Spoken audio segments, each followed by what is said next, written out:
Hi everybody, here we are again, and it's a Richies Simply Lager kit.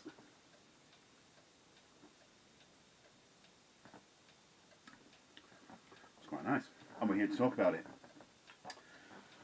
So,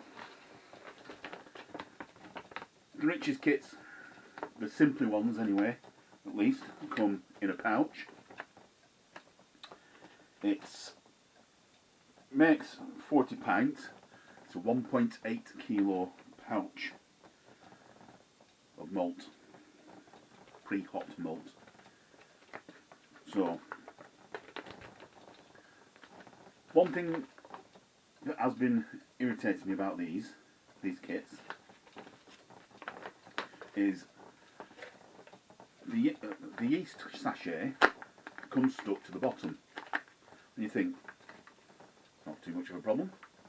Well, it is the way that I do it, because if I take the yeast sachet off, put it in hot water to soften it, put that into my jug, the sachet sticks to my jug, and even worse than that, the glue decides to stick to the jug better than the sachet and leaves a coating of glue on the bottom of the jug.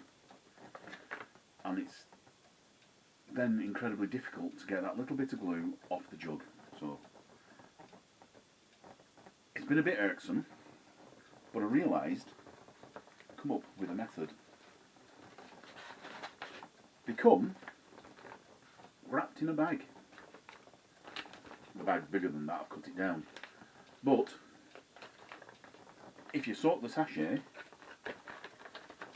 put it in a cut off bit of the bag, put that in the jug, hey presto, it doesn't stick to the jug. Top tip, I'm full of them, brilliant me. It's a gimmick. Buy it, it comes in a bag to stop your sachet sticking to your jugs. It's a bugger when you've got stuff stuck to your jugs.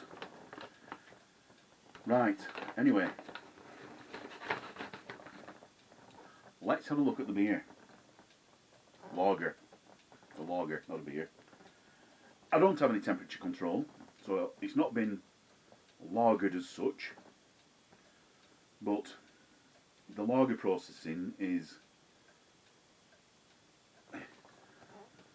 I don't think much different. All you're doing is fermenting it for longer because you've got a colder temperature. Perhaps there's better science behind it than that, but I always find lager still tastes like lager, no matter what temperature.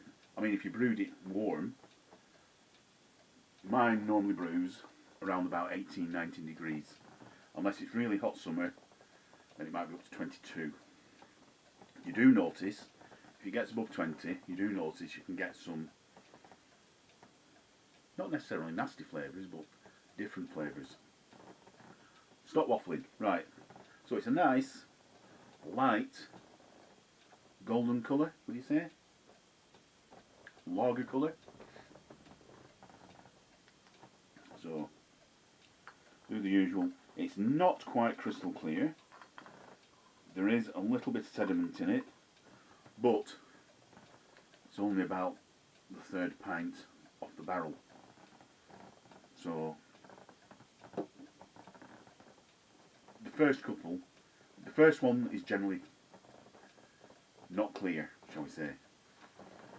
Often cloudy, because when you do a secondary fermentation in the barrel, some of the yeast lands in your top takeoff float. We'll touch on that in a future video. But after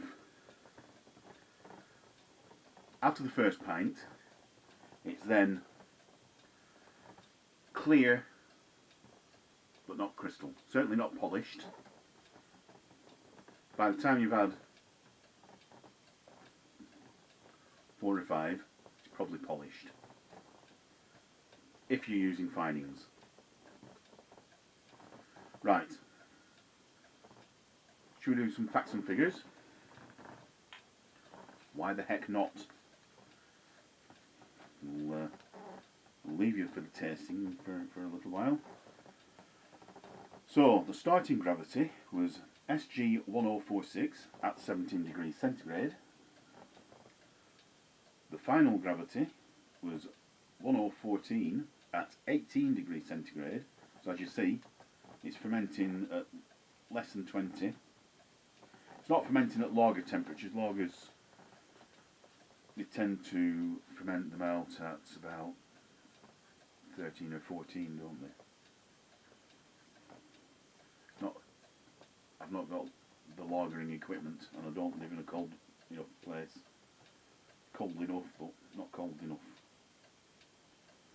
Yeah, it's not waffling. ABV, approximately 4.347826% ABV. Cost of the kit, £11.95, plus about 60p for sugar. Call it less than 13 quid.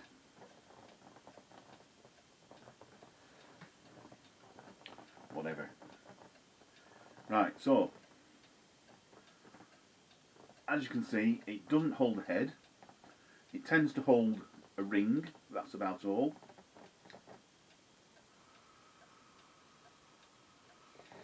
Smells beery.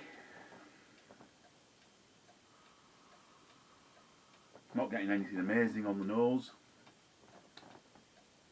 So, looks like beer, smells like beer. Let's give it a taste.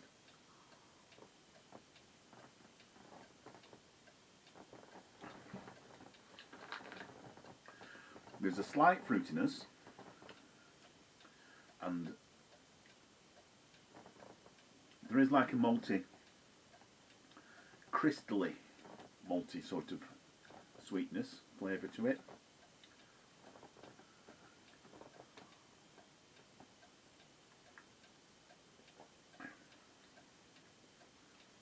There's also, right up front, there's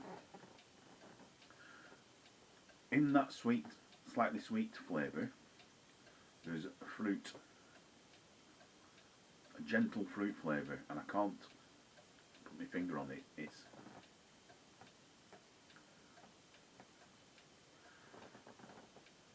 almost apple, might be pear, don't know.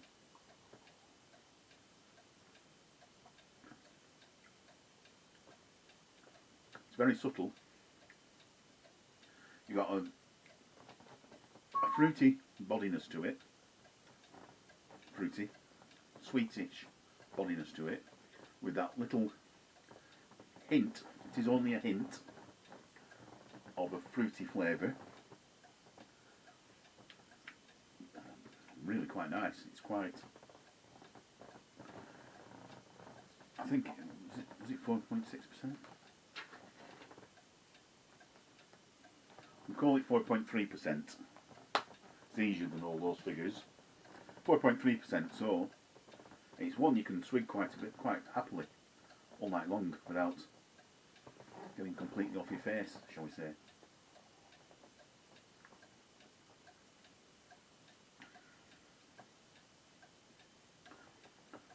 Quite a nice mouthfeel to it as well. For such a light beer, it doesn't. I find some of the lighter beers, they fade off and you end up like a watery nothingness towards the end, but that, the flavour dies down, and it dies down to quite a very gentle bittering, which is quite nice. Yeah, that's a nice beer.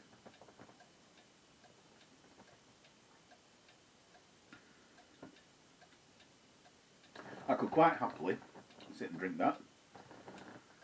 Would have ate again. I probably would actually.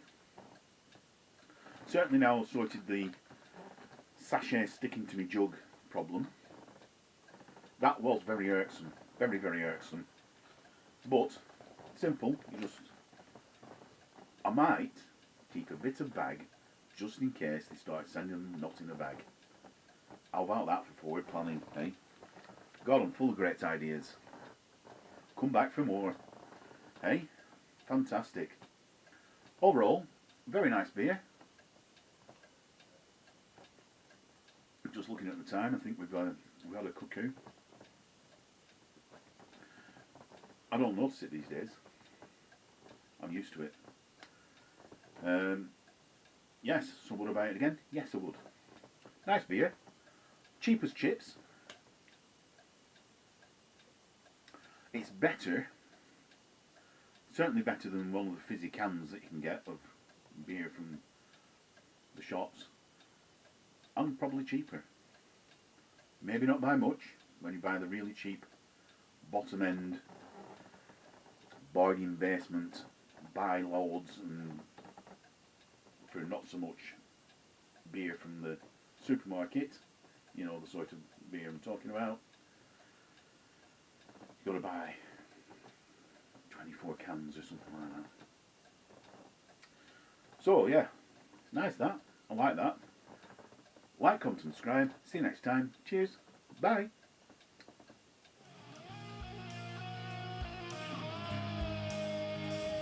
Yeah, there's a bit at the bottom there.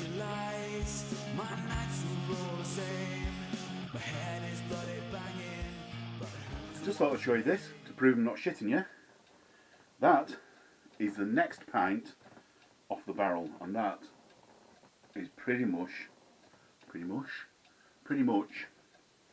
polished clear, I would say.